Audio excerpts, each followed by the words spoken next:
On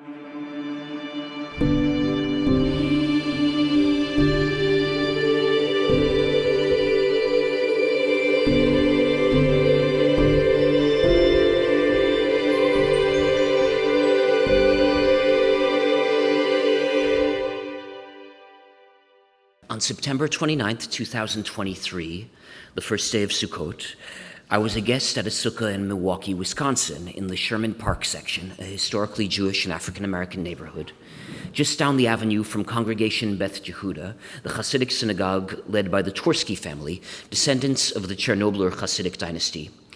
The guests at the sukkah were friends and family of the hosts, Rabbi Steve Mandelman and Harriet McKinney Mandelman, an elderly couple who are close friends of the Twerskys. The group assembled were notable both for the communal prominence of the guests, including local political and cultural leaders, and for its intergenerational and interracial character. The scene was specific to the Wisconsin community that, although smaller than the coastal centers of life, offers a snapshot of broader Jewish American culture and demographics. The group of friends and family were gathered to eat in the sukkah, but also to attend a performance. After a round of self-introductions of the guests, there was a dramatic pause. Shahana McKinney Baldwin, the adult daughter of the hostess, briefly left the sukkah and then re-entered wearing a white kittel and matching mitre, the peaked cap associated with cantors. McKinney Baldwin addressed the group and sang as Madame Goldie Steiner, an early 20th century African-American soprano who was an expert singer of chazonis, the liturgical art music of the Yiddish-speaking Jewish community. Madame Goldie, as performed by McKinney Baldwin, offered a generous salutation from the other world, bearing greetings from specific dead friends and loved ones of members of the audience. Heightening the sense of the uncanny was the fact that Madame Goldie's step-granddaughter was among the guests in the sukkah. McKinney Baldwin, as Madame Goldie, offered her granddaughter, who had never met her grandmother in life, greetings from beyond the grave. In this brief presentation, I will offer an introduction to McKinney Baldwin's art project that lies at the intersection of archival research, activism, performance, and seance. McKinney Baldwin's intervention into the Madame Goldie story points to the spectral powers of the archive to animate and transform creative practice and to generate useful lineages for politically engaged artists. Through a brief exposition, I will highlight the connection of McKinney Baldwin's work to a broader aesthetic movement in contemporary Jewish experience that I have referred to as cantorial revival. The archive of early cantorial recordings has provided contemporary musicians with the basis for performance practices that surface a submerged history of the aesthetics of prayer. Cantorial revival serves as a formal structure for creative practice, a symbolic site of lineage for nonconforming artists, and a political practice that critiques power hierarchies in the community.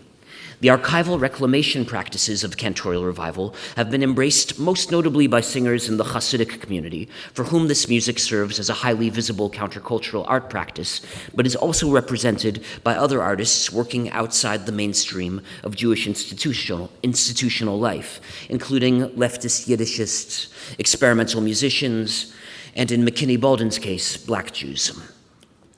McKinney Baldwin's project expands the limits of knowledge the archive can be expected to yield. The most glaring omission in Madame Goldie's archive is the absence of her celebrated singing voice. Cutting against the grain of this seemingly insurmountable silence and working in league with the emerging field of academic critical fabulation that animates contemporary feminist and queer studies, McKinney Baldwin's key intervention into this archive is the framing of an art practice that offers a hypothesis about what Madame Goldie's voice has to teach us in the current moment. Reflecting the commonality of her work with other cantorial revivalists, this archival encounter both offers reciprocity with revered artistic ancestors and yields a quotient of dramatic power that enlivens McKinney Baldwin's own aesthetic experiments. Madame Goldie Steiner was an African-American soprano and a participant in a scene of artists referred to as chazentas, a loosely affiliated group of women singers of cantorial music, performing mostly in the northeast of the United States, starting approximately in the 19-teens and continuing to appear in Jewish American popular culture through the 1960s. The term chazanta is a Yiddish language honorific, meaning cantor's wife, repurposed to describe women who were themselves cantors. Women performers took advantage of the mass popularity of cantorial music and the affordances of rabbinically unregulated spaces of performance, such as the theater stage, radio, and gramophone records, to claim authority as ritual music specialists in a field they were specifically excluded from in the synagogue. Madame Goldie Steiner was heralded in the Jewish press as the only black woman cantor in the world. While Madame Goldie Steiner may indeed have been the only black woman cantor working in New York in the 1920s, she was not the only black artist involved in the production of Jewish sacred music during the so-called Golden Age of chazonis. As has become better understood in recent years, a cohort of black vocal artists were involved in singing chazonis. Accounts of black chazonis in the Yiddish press reveal a racially inflected reception, with fabulous accounts of the lives of artists that reflect incomprehension of the history and diversity of black Jewish life in America, and incorporate surreal biographical details such as royal birth in Africa and operatic careers in Europe. Madame Goldie was subject to a similar racialized reception, but was doubly marginalized as both African American and a woman.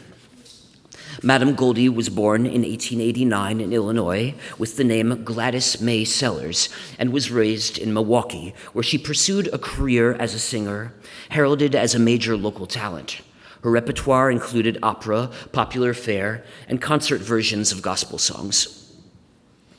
Upon arriving in New York, Sellers reinvented herself as Steiner, adopting a public persona as a Jewish artist and singing chazonis and Yiddish popular songs. She maintained the name Steiner for her turn as a star of Broadway and off-Broadway shows, including a starring role in the play Hymn, written by celebrated modernist poet E.E. Cummings. Another highlight in Madame Goldie's career was the production of the Yiddish theater show Daughter of a Lost Tribe, and this is the poster for this production, a broadly fictionalized account of her life that alleged her birth in Abyssinia to a noble Jewish family before her recent arrival in the United States. After a few more years working the New York circuit, Madame Goldie returned to Milwaukee, where she and her husband were buried in unmarked graves. At the time of her death in 1960, Madame Goldie had taken her second husband's name and was known as Gladys May Sellers Armstead. The story of Madame Goldie is known today because of the research efforts of Jewish music scholar Henry Sapoznik, the leading expert on the forgotten scene of black chazonis. Sapoznik's research focused on Madame Goldie's New York years when she was active on the Yiddish vaudeville circuit, Broadway, and Yiddish radio. This was a period of constant reinvention, when she could be found working under 15 names and in a variety of genres, including opera, pop songs, and chazonis. In each of these areas, she seems to have overwhelmed her audiences. For Sapoznik, the absence of sound documentation of Madame Goldie's work is an impediment to a deeper understanding. He told me, "We only have facts such as they are. The sound, the essence of who she is just out of reach." It is in their differing assessment of this sonic absence that Sapoznik and McKinney-Baldwin have taken up departing approaches to the historic material, but this is not the only way in which their research differs. In her initial approach to the story, McKinney-Baldwin inquired into a different set of archives than Sapoznik had, looking in the Midwestern regional black press for documentation of her early years and working social media networks to find descendants of Madame Goldie. McKinney-Baldwin describes her work on the story as an endeavor to, quote, rematriate Madame Goldie's narrative, reintegrating her story into the fabric of Milwaukee's black history, Milwaukee's Jewish history, and the city's thriving contemporary black arts community. With the term rematriate, a coinage associated with indigenous women's epistemologies, McKinney-Baldwin signals her desire to center the story of Madame Goldie in black women's experience. Shahana McKinney was born in Milwaukee into a family rich in musical talent and Jewish liturgical expertise. Her brother, Jason McKinney, is a cantor and opera singer. McKinney Baldwin has been active in the regional music scene since the 1990s, when she led the locally popular ska band Highball Holiday. Her career as an educator and community organizer has had a particular focus on Jews of color, perhaps most notably as the director of EDOT Midwest Regional Jewish Diversity Collaborative. Her political advocacy role was made highly visible when McKinney Baldwin, leading a coalition of Jewish women of color, carried a Torah scroll at the front of the 2016 Women's March on Washington, D.C. When McKinney Baldwin became aware of the Madame Goldie story, she was immediately drawn to parallels between their biographical narratives. She told me that she saw her involvement with Madame Goldie as presenting a kind of ibur, or spirit impregnation, a Kabbalistic practice of inviting the spirit of a dead master into the body of the living acolyte for the sake of receiving wisdom and power in the pursuit of spiritual goals. I met McKinney Baldwin when she reached out to me in 2021 about the possibility of performing a song with her band that I had written with the late singer and composer Julia Eisenberg, an artist with an outstanding creative career and a public persona as a queer Jewish leftist activist. We stayed in touch, and I was very intrigued, to say the least, by her research on Madame Goldie, a story that had only dimly registered on my radar previously. I suggested that McKinney Baldwin premiere some of her work at a concert I was producing in Brooklyn. For the concert, McKinney Baldwin premiered Adin Teure mit Gott, also known as the Berditchever Kaddish, in the role of Madame Goldie, as we heard about from wonderful presentation yesterday, although we'll be looking at a slightly different version of the song. The Berditchever Kaddish, attributed to the 18th century Hasidic master Levi Yitzchak of Berditchev, is a piece that plays upon the image of the Rebbe as intercessor whose prayer directly accesses the divine. The text of the song offers a theatrical staging of a prayer leader's role as arbiter, lodging complaints against God on behalf of the Jewish people. The song was established as part of the modern Yiddish folk canon through the arrangement of composer, folklorist, and Jewish musical nationalist Yoel Engel. The arrangement that we were hearing yesterday was the Leo Lowe version, I believe. But there are multiple iterations of the same piece. The original arrangement that McKinney Baldwin premiered drew on multiple sources. The most salient reference points were African-American artists Madame Goldie, whose story provided the narrative basis for her performance, and Paul Robeson, the iconic bass baritone and leftist political activist who took on the Kaddish as a signature element of his repertoire. McKinney Baldwin's performance employed the harmonization Julia Eisenberg composed for her version of the Kaddish, and that Eisenberg performed as a memorial for the victims of the Tree of Life Pittsburgh Synagogue shooting in 2018. McKinney Baldwin followed both Robeson and Eisenberg's personal reinventions of the Berditchever Kaddish by creating new lyrics that recontextualize the piece in the political mood of post-2016 America, and renewing the role of the piece as a signal of complaint against injustice. Singing in English, Yiddish, and Hebrew, McKinney Baldwin intoned a litany of oppressors from whom she seeks protection for her people. Good day to thee, Lord God Almighty. I, Levi Isaac, son of Sarah from Berditchev,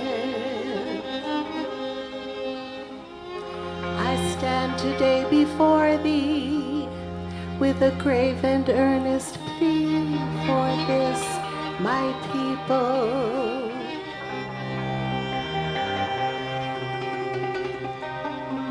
Why do you complain about your people? What dost thou demand of thy people? For everywhere I look in Torah, it says, speak to the children of Israel. And every other verse is, say to the children of Israel. And over it says,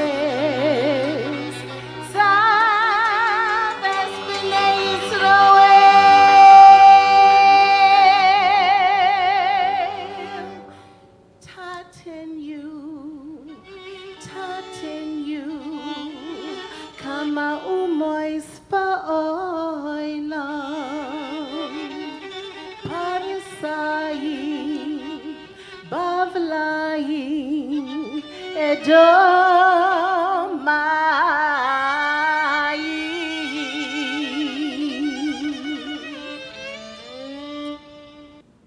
McKinney Baldwin's approach to Jewish musical history embraces a cast of characters who worked with canonical Jewish sounds and texts. The characters that emerge from her archival exploration form an interweaving tapestry of outsider-insiders and includes Robeson, the Black Cantors of the 20s, the Chazentas, Julia Eisenberg, all examples of practitioners in Jewish idioms who approach their work with a self-conscious outsider perspective, attuned towards achieving solutions to social problems through the experience of performance and aesthetics. McKinney Baldwin's project approaches familiar sounds and Jewish musical identities from an outspoken activist perspective.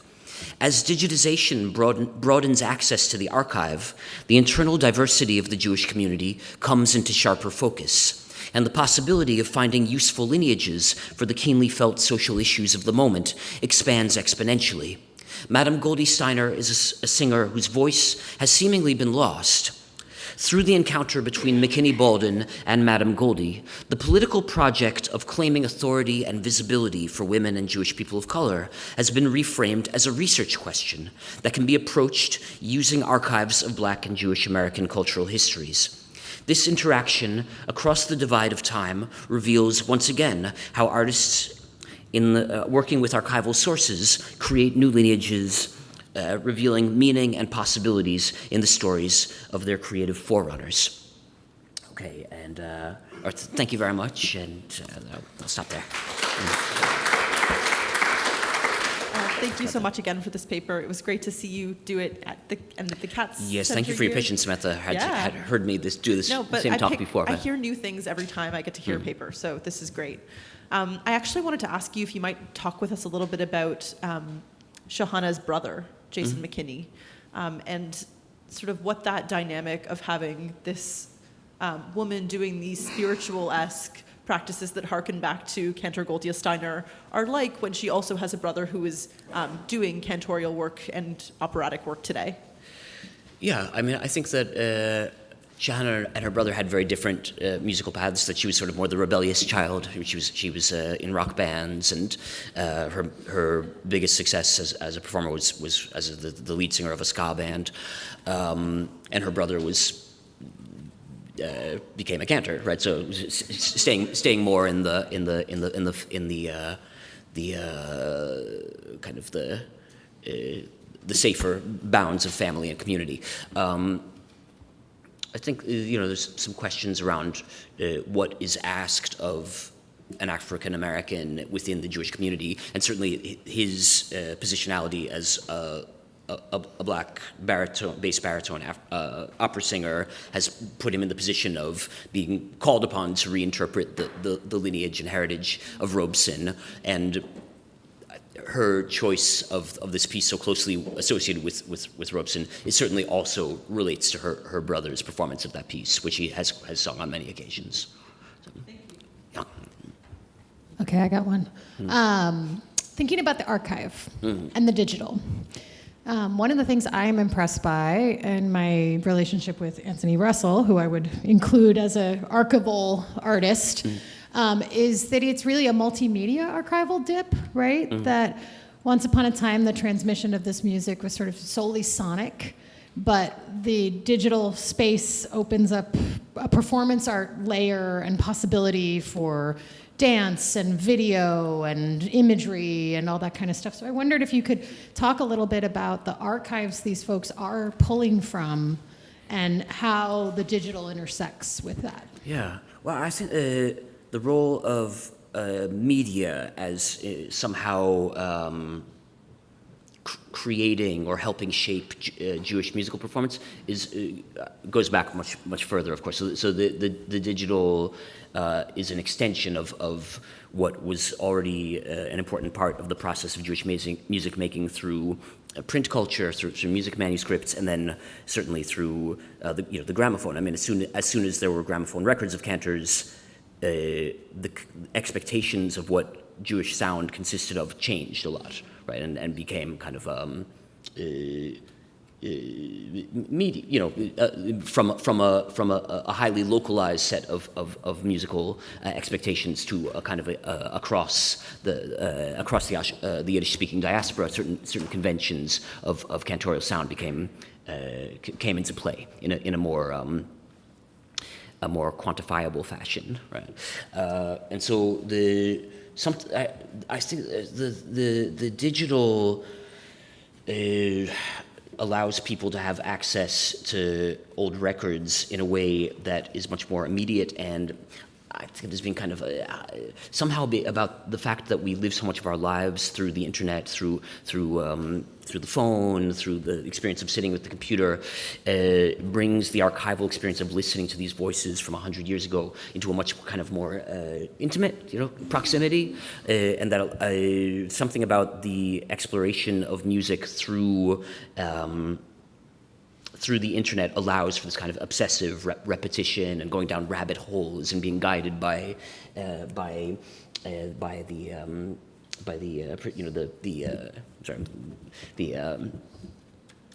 search engines, dictates, pulls people in to kind of be in dialogue with a certain set of material that is.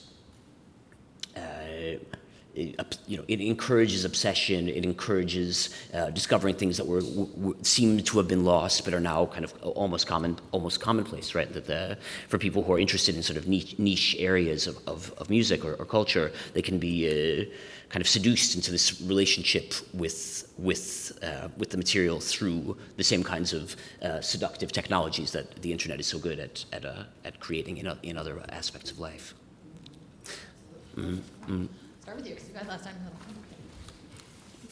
Thank you, Jeremiah. I'm really intrigued about the Black Jewish music category. So maybe you can say something about that, and also what kind of relationship does it have with Ashkenazi music? Because, I mean, you were talking about the Barditchev tunes or the Ashkenazi chazones, but then you're talking about Jewish black musicians. Yeah. I mean, I think that they're not really separable. That Black Jewish America is very Ashkenazi, I would say, primarily. I mean, there are a lot of. I would say that it's a small enough community that it's really hard to make generalizations, and that there are specific versions of Black Jewish experience that are less so, or that are more entwined with.